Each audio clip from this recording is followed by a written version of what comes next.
I'm going to live with my parents starting today. If you don't like it, we can divorce and you can leave." Jeff stood proudly and looked at me with a smirk on his face. "Then you're fired. Get out of the company." I confronted Jeff with my true feelings. Sighing softly, I gave Jeff a cold stare. When he saw my eyes, he stiffened visibly.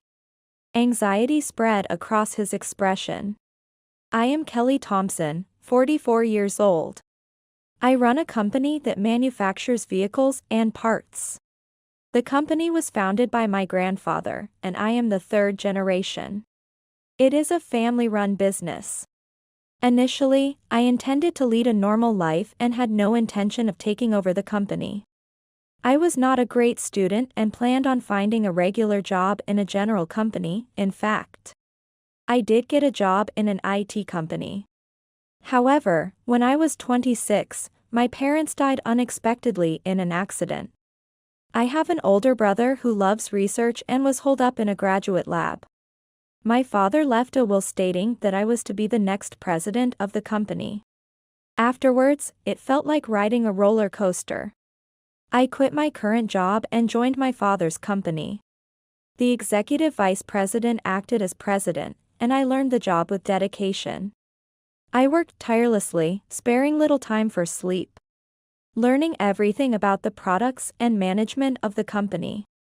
Initially, everyone treated me with kid gloves as if I were a delicate lady. But gradually, they began to open up to me.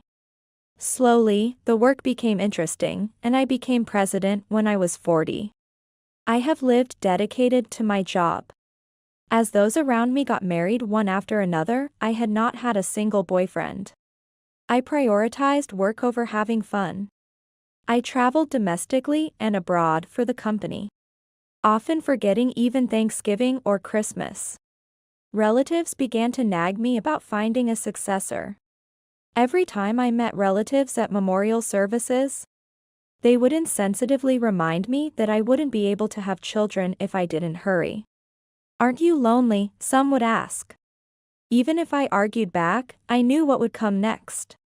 I just smiled bitterly and quickly left the scene. My dedication to the company had led to steadily rising business performance. Incorporating IT was a big step. I finally had some spare time and started enjoying leisure activities. That's when I met Jeff, my husband, at a bowling alley. Someone from a client company recommended it, and I took it up lightly. But it suited my personality, and I got completely hooked. I even had my own ball and shoes and started participating in tournaments. Jeff was often at the bowling alley. He was fun to talk to and taught me many things I didn't know. We even competed in pairs in tournaments. After that, we went out to eat several times, and during one of those meals, he confessed his feelings, and we started dating. Jeff is the same age as me but looks young enough to be mistaken for someone in his 20s. I was often mistaken for his older sister. I must seem unreliable, huh? Each time, Jeff would be embarrassed. Jeff had many hobbies. He liked watching and playing sports, like baseball, soccer, and golf. Influenced by him, I also started playing golf. Not just sports, he would invite me to concerts and kabuki theater too. Jeff introduced me to worlds I had never known before. Time spent with Jeff was very exciting and enjoyable for me. Having a boyfriend for the first time at 44. It wouldn't be strange if I felt elated. I was in such a lighthearted mood every day when Jeff said something unexpected. "Would you meet my parents?" I was speechless at his sudden request. "If I marry, it'll be with you. I want to introduce you to my parents." It was only about 2 months since we officially started dating. It seemed a bit early, but I was also not young. It wasn't that I wasn't anxious. There was confusion, but I was also happy. I had no intention of refusing. A week later, we visited Jeff's parents' house. The house was neatly arranged and had a faintly pleasant smell. In the living room, Jeff's father and mother welcomed us. Jeff's mother had an elegant look with her hair dyed a beautiful purple. "I'm so happy my son is dating such a lovely person." She was beaming with joy. "She really is a wonderful young lady." Receiving so much praise made my back itch. Jeff's parents continued to compliment me so much that I blushed. Beside me, Jeff looked proud. Right? Finding someone like her at 44 is a real find. Jeff was smiling, but I felt something off about his comment. A sense of unease began to spread in my chest. However, Jeff and his parents were laughing happily. I thought I could get along well with such wonderful parents after marriage. The anxiety I had felt earlier vanished. However, I noticed that Jeff still called his parents mommy and daddy. I used to call my parents mommy and daddy too. But I wondered if it was common for a grown man to do so. It seemed rare. Maybe I'm just not aware of what's normal. Having lost my parents early and being focused solely on work, I was somewhat ignorant of social norms. Feeling out of place might be because I'm unaware of common sense. I decided not to worry about it. Jeff must be very close to his parents. He praises his mother a lot. That in itself is probably a good thing. But then, during a conversation about cooking, Jeff said something that felt off. "Mommy's meat and potatoes are the best in the world." Furthermore, he lightly belittled the meat and potatoes I made. "Your meat and potatoes are somewhat inferior to Mommy's." Hearing this, I couldn't keep a smile on my face. That's right, it's a good opportunity to ask her for the recipe. Jeff's way of speaking was also different from usual. Why was he acting so superior? Unaware of my ambiguous expression, he was exchanging smiles with his mother. Jeff's mother took out a notebook and began writing down the recipe for meat and potatoes. "With this, you can make something similar to Mommy's meat and potatoes." I was unsure whether I should be happy or not.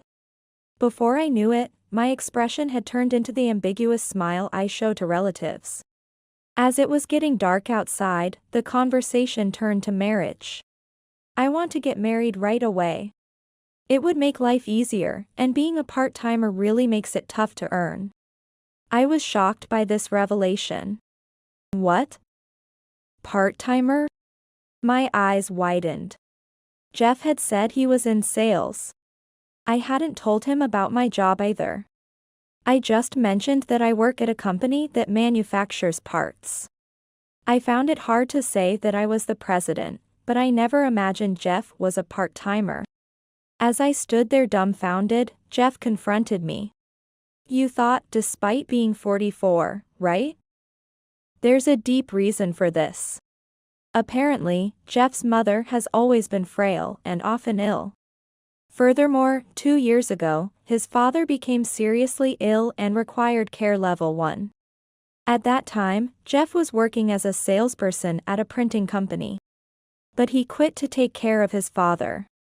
He became a part-timer to have flexible hours to continue caring for his father. It's tough for Mommy alone. I just wanted to help my parents as much as I could.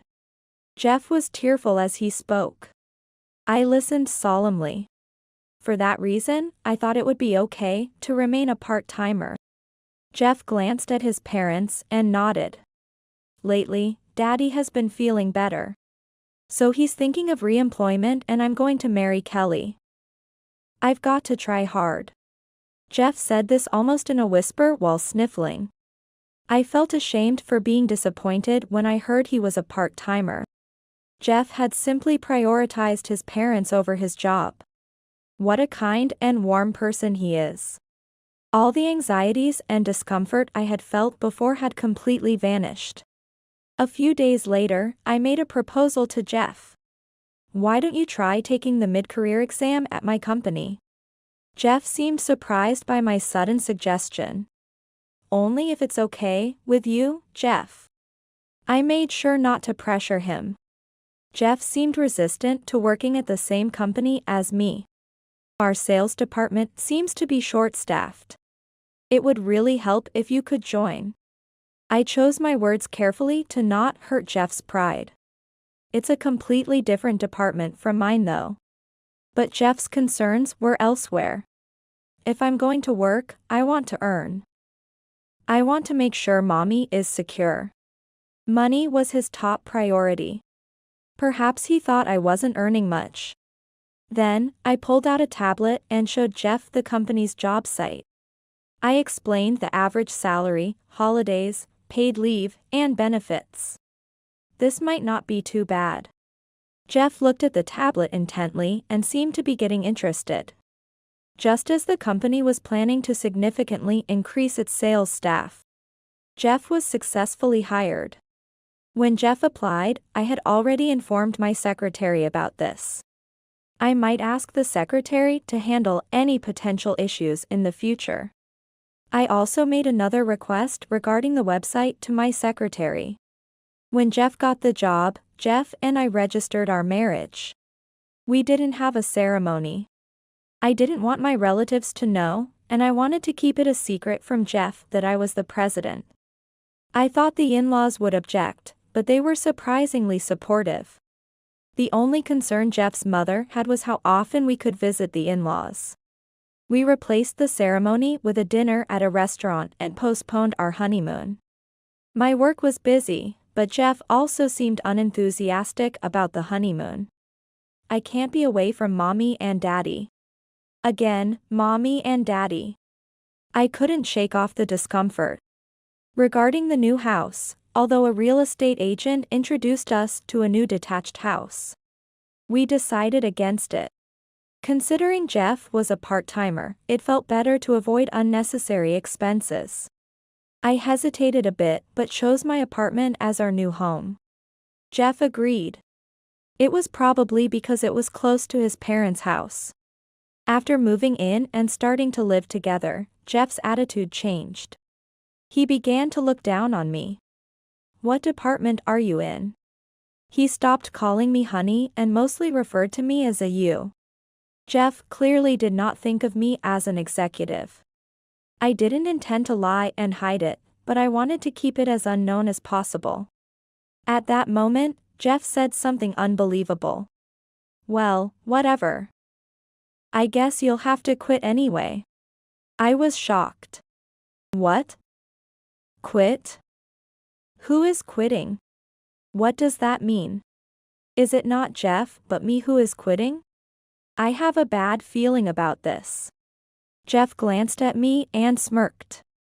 That unfamiliar smile was incredibly ugly, and I shuddered. Suddenly, I felt a chill. What? Got a problem? Jeff stared at me coldly. My heart rate increased. I held my chest and somehow conveyed that I had no intention of quitting my job. At that moment, something occurred to me. Perhaps Jeff wants children. Are you thinking about what will happen when we have a child? My company has excellent maternity and paternity leave. Jeff interrupted me with something unbelievable. Kids are out of the question. I'm already overwhelmed with mommy and daddy. I couldn't understand Jeff's words and tilted my head. Then Jeff sighed heavily in exasperation. It's my parents I'm talking about. Didn't I tell you? They need care. Startled by his sudden loud voice, I stiffened. Regaining my composure, I managed to respond. I heard about your father's condition.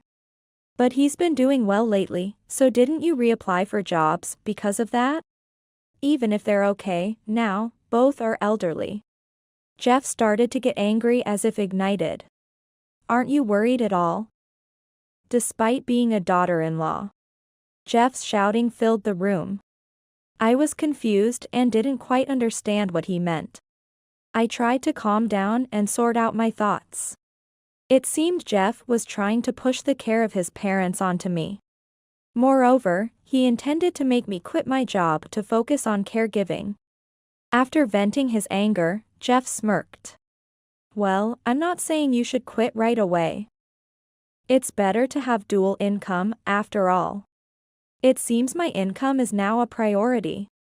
From now on, we'll go back to my parents' house on days off. Every week. I intended to help as much as I could. But being pushed to do caregiving every week was unexpected. What shocked me most was Jeff's attitude. Before our marriage, Jeff was a fun-loving person with many hobbies. Always finding joy in everything. He was always positive and dependable. I was lost for words at how much he had changed. There had been an opportunity with a real estate agent who contacted us about a new detached house near his parents' home. Moreover, it was highly sought after, and I had already signed the contract. I hoped that living there might change Jeff. I was becoming less enthusiastic about visiting his in-laws' home. However, the in-laws were always happy to welcome me. Glad you could come. I've got some cookies here. Let's eat them together. His smile was so broad that the corners of his eyes drooped. I'm sorry to bother you on your day off coming here. The mother-in-law was very considerate towards me. No, not at all. It feels like my daughter has come to visit when Kelly is here. Tears of joy appeared in her eyes, and I felt a warmth in mine too. After all, I thought I should proceed with the discussion about the new house. With these in-laws, I would be okay.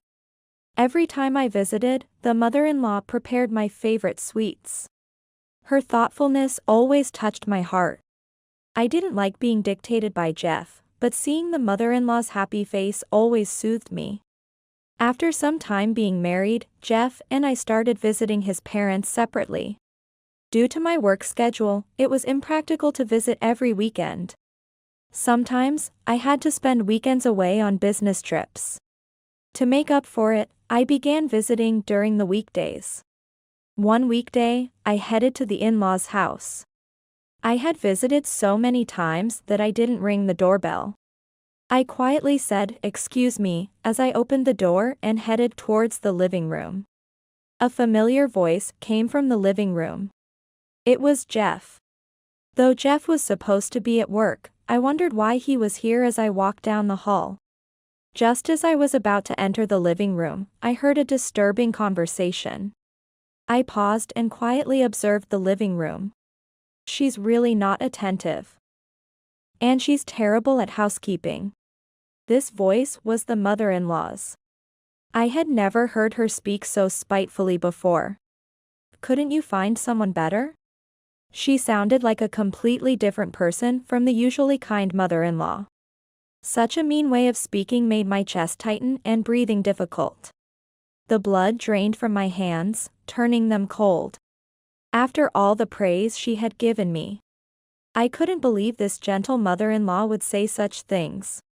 Although I didn't want to hear any more, my feet wouldn't move. I could hear Jeff's creepy, cajoling voice. "Sorry, Mommy. But she's pretty robust, so she should be able to handle physical work." What an awful way to talk. My disgust for Jeff was growing. It's all about training. Teach her well and she'll be useful. What does he think I am? I am neither Jeff's nor their slave. For now, she brings in money, so we have to put up with her. I hope for more in the future.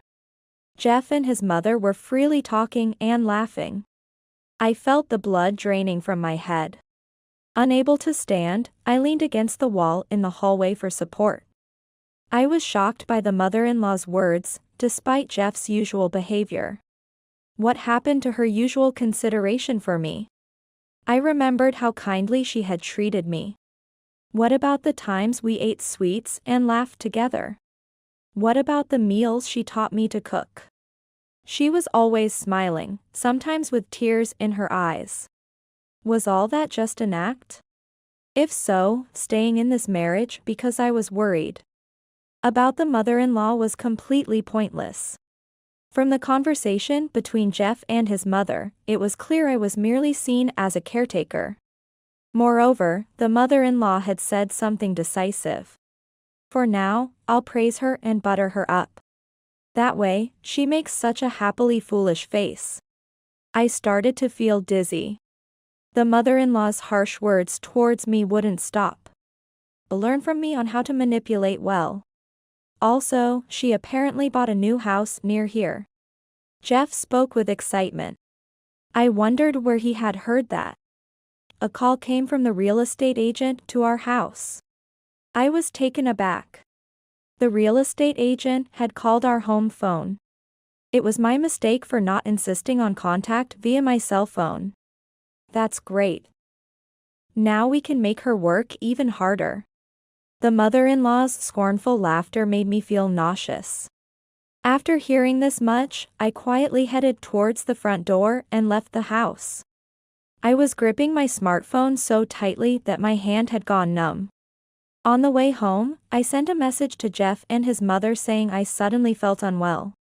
If I had known it would come to this, I would have never married. The word divorce was on my mind. I'm someone who acts immediately once I decide. I always choose to regret doing something rather than regretting not doing it. Society might frown upon a quick divorce.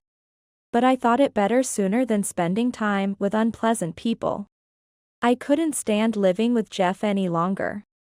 I prepared the divorce papers right away. I decided to cancel the new house as well. If not handled carefully, I could end up losing my assets in property division or compensation claims. However, I thought I could manage with the evidence of Jeff's emotional abuse. I have both a competent lawyer and a faithful secretary. Once resolved, I started to act more cautiously.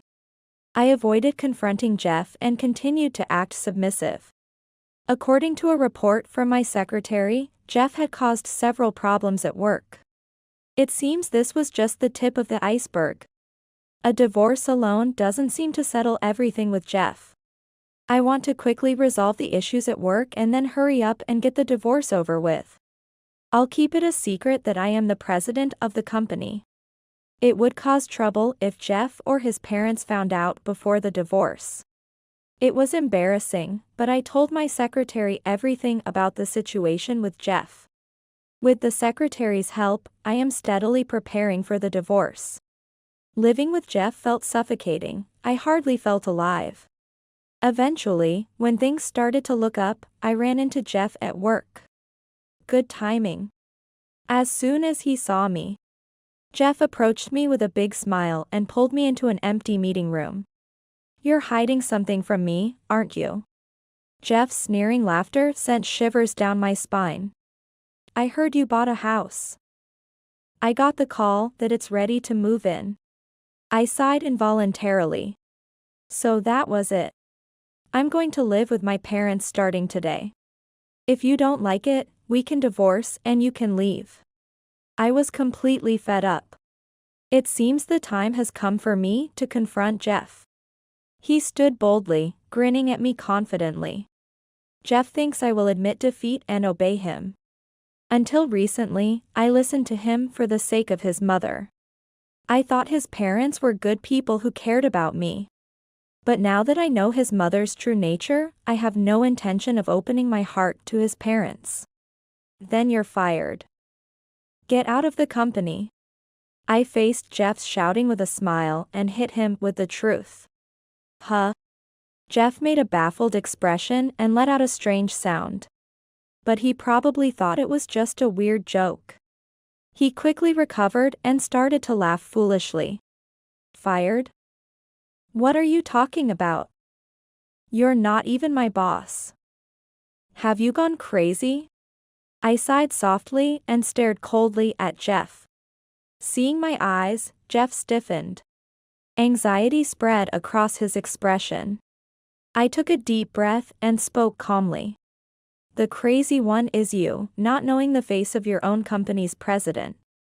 I showed Jeff the company newsletter. There, in a president's interview, was my photo. Jeff stared at the newsletter as if to burn a hole through it, then compared it to my face. You. No way, that's a lie, right? Jeff muttered, his face draining of color. Finally got it? Jeff seemed to lose all strength and slumped down on the spot. Shit, it's not like that, Kelly. I didn't know anything. His voice was pitifully shaky. Recently, I was referred to by my name, Kelly, instead of as you. But now, being called by my name feels disgusting. Didn't know? No, you just didn't bother to know. He could have known any time if he wanted to. The newsletter was even placed in the company's break room and cafeteria. If he had searched on his smartphone or PC, my photo would have come up immediately.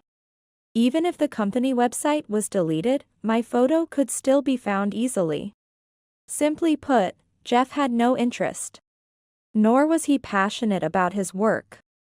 Because of this, Jeff was relegated to menial tasks in the company rather than sales. He had no particular attachment to his job description. The only important things for Jeff at the company were income, vacations, and benefits. To him, I must have been just another unimportant person. Of course, that wasn't enough for me. It's not over yet. We haven't finished talking about the divorce. Jeff is visibly shaken. Do you even know what you're saying? He probably never thought I would agree to a divorce. Yes, I can't be the ideal wife you want. So, divorce is the only option. I took the divorce papers out of my bag. I've had them ready ever since I decided to divorce. Do you understand what you're doing? Jeff, in disbelief, looked back and forth between the divorce papers and me. I took out a pen and placed it on the table. Hurry up and sign. Jeff froze, his face drained of color. Oh, not divorcing?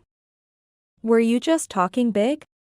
Seemingly coming to his senses, Jeff slammed the divorce papers on the table and hastily signed them.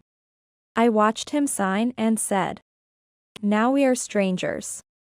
I stated flatly. Don't come to regret it. A wife who talks back is a disgrace to her husband. Jeff spoke with disdain. Good riddance. A woman who chooses work over her parents, I'm glad to be rid of her. Jeff continued to complain bitterly. Oh, my apologies for that. I calmly dismissed his complaints. What are you going to do after the divorce? Think of how sad my parents will be. Do you realize how lonely they'll be without you? Lonely? They were talking bad about me together. Anger blazed inside me. I was so angry I couldn't find the right words. I wanted to lash out at Jeff right there, but instead, I just clenched my teeth and glared at him. Taking my silence as a cue, Jeff continued to berate me. Poor thing, Mommy just told me she's hungry and there's nothing to eat. So what? There are some stores and supermarkets near their house. You should go back to your parents' home. You can still make things right. Jeff arrogantly instructed me. His parents are not so infirm that they need care. That's just their indulgence. I wish they would stop. We are strangers now. And I have an important meeting to attend to today. I managed to speak. My anger reached a peak, and oddly, it calmed me down. If it's that important, you should take off work and go yourself. I refuse to be sacrificed for Jeff and his parents. There's no way I could leave my important company for such people. I've been patient and obedient for too long. That should be enough. Jeff, seemingly not expecting me to talk back, took a step back. You're talking back to me? Out of your place as a wife. I've said it multiple times, but I'm no longer your wife. Jeff has skewed values. He thinks a wife is a husband's slave, meant to obey silently. Moreover, he only imposes on me what suits him. Out of my place as a wife? Who do you think you are? I didn't hesitate to confront Jeff. Jeff gritted his teeth in frustration. They're your parents, right? Why don't you take care of them yourself before dumping them on someone else? If his mother is so important, Jeff should take time off and go to her himself. Jeff's job was supposed to be organizing the supply closet in the office. There are no deadlines or appointments with other companies. He could easily take a day off if he talked to his boss, but he pushes it onto me. His mother's condition can't be that bad. He just wants to boss me around. It's utterly ridiculous. Why should I have to beg off work and go there? It's his own parents we're talking about, yet he's so dependent on others. Jeff's selfish reasoning seems endless. Listen up. Taking care of mommy and daddy is your job. I'm sick of him calling them mommy and daddy. What exactly do you expect from me? I don't expect a sensible answer, but I asked Jeff anyway. Jeff snorted through his nose and answered. You're supposed to take care of mommy and daddy, all of it. I couldn't believe Jeff would say something so outrageous. How shameless can he be? I'm a stranger now. You should take time off and go yourself. I told Jeff something perfectly reasonable. Jeff choked up. He seems at a loss for words. Instead of dumping it on me, he should just take the time off himself. Doing nothing and then complaining about it is just wrong. So anyone would have been fine as long as they took care of your parents, right? Jeff's face turned pale as he shook his head, his mouth agape. That's not true. If I knew you were the president, I would never have asked you to do caregiving. Just a moment ago, he said, out of your place as a wife, and now he's flipping the script. I know he really just wants to use me as he pleases. That's why he's trying to flatter me now. But with his next words, Jeff reveals his true intentions. With enough money, we could just hire someone. That's the bottom line. Jeff always relies on others. So, you're leaving the caregiving to someone else? You're just going to play and enjoy life with mommy? That's not true. Jeff retorts with a forced smile. But if they had manipulated me better, maybe that could have been my future. The thought is chilling. What if I hadn't known the true nature of Jeff's parents? I might have happily agreed to his suggestions. There could have been a possibility where Jeff dedicated himself to caregiving. And I was the breadwinner. Jeff threw away that chance himself. For me, perhaps it was a blessing in disguise. Jeff looked up at me with teary eyes. Please, let's try again. We were good together, weren't we? Let's go to all those places again. I remember all the places Jeff took me on dates before we were married. Every place you took me to was fun. Jeff's face brightens, perhaps thinking there's a chance. And I was a fool to be deceived by that. It's been hell since we got married. I glanced at my watch ostentatiously. Well, I have to prepare for a meeting. I'll contact you about the dismissal. I waved casually at Jeff and reached for the door to leave the meeting room. Before I could open the door, Jeff grabbed my left hand. Turning around, I saw Jeff glaring at me. We're not done talking yet. You tell me I'm fired and, on top of that, divorced? How am I supposed to accept that? Tears welled up in his eyes as he confronted me. And what's this about you being the president? He couldn't finish his sentence, and eventually, Jeff let go of my hand. It was Jeff who first brought up divorce. And it was because of you all that I couldn't confess that I was the president. Jeff probably didn't think I would accept the divorce. He thought that by threatening divorce, I would comply with his demands. And my being the president must have shocked him. This is no way for an adult to behave. Jeff is gritting his teeth. He seems to regret losing the money, but that's not my concern. You were just foolish, that's all. At my words, Jeff snapped, shouting back in a shrill voice. Coward. How can a big company president fire an employee just because they're getting a divorce? That's tyrannical. Whether he's lost his reason or he's just defiant, Jeff puffed out his chest. His thinking is too childish. It seems like he's just throwing a tantrum because he can't accept what I'm saying. I'm too tired to deal with Jeff, and I involuntarily held my head. Seeing this, Jeff flashed a pleased grin. Hit the nail on the head, didn't I? Want me to make it public? You'd be in trouble then. I'm fed up. I thought about remaining silent but instead pulled a piece of paper from my bag. I read the names written on it. Ms. Smith from General Affairs, Ms. Miller and Ms. Irving from Sales. And Ms. Reed from Accounting. After saying this, I looked over at Jeff. He was sweating. There are more names, you know. Jeff backed away toward the window. The names I just mentioned are women you've persistently hit on. This issue was reported to me by my secretary. The HR department had received complaints, which the secretary informed me about. In the company, only my secretary knew Jeff and I were married. I couldn't believe it when I first heard it. My own husband was hitting on several female employees. And apparently, he was quite insistent. I was embarrassed and blushed at the thought of it. I was just trying to deepen my connections with fellow employees. Such a pathetic excuse. Does he really think he can get away with that? Inviting them to a hotel, what kind of networking was that? Jeff could only mumble in response. I had received messages sent to their smartphones as evidence from the women. The content was embarrassingly cringeworthy. Jeff can't escape the truth with any excuse. He needs to face appropriate consequences. It's my job as president to remove someone who causes trouble for other employees. I spoke firmly to Jeff. Jeff hung his head in defeat. To press further, I took an envelope from my bag.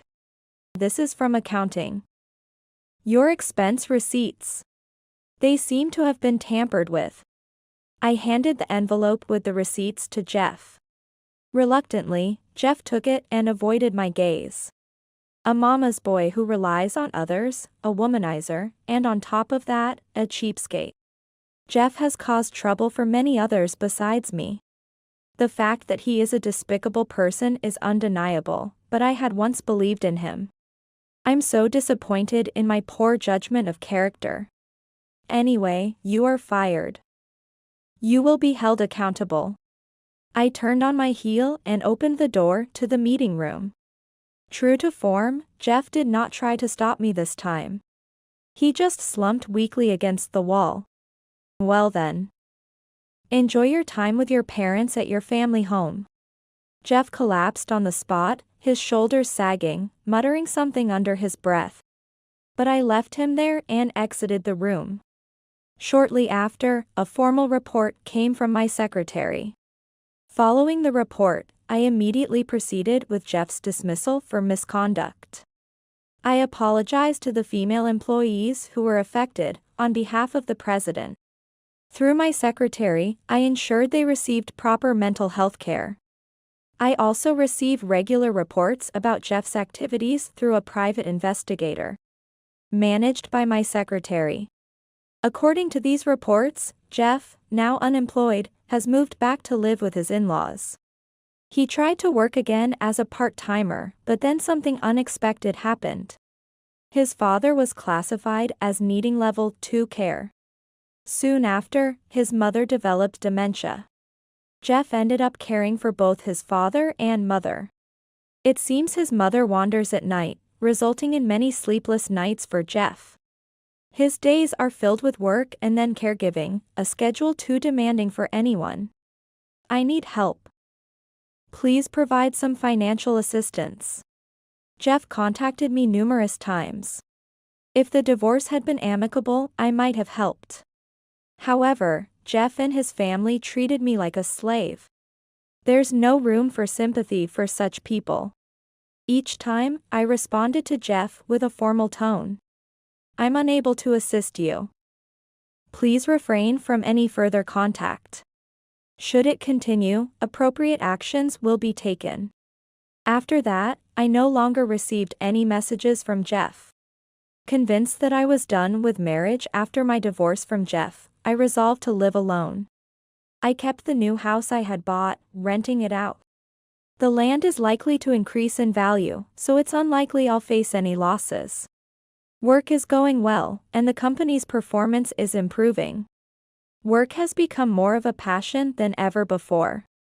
However, the one thing Jeff taught me that I can't give up is bowling. I still compete in tournaments and have joined a community circle at the bowling alley. Most of the members are older than me, rich in life experience, from whom I learn a lot. Recently, a man about my age joined. Unlike Jeff, he's calm, modest, and quiet. Yet, his face lights up with joy whenever he scores a strike. And I find myself secretly thrilled watching him. For now, I keep telling myself that my work is my passion. Someday, happiness will come my way too. With this hope, I continue to dedicate myself to my work today.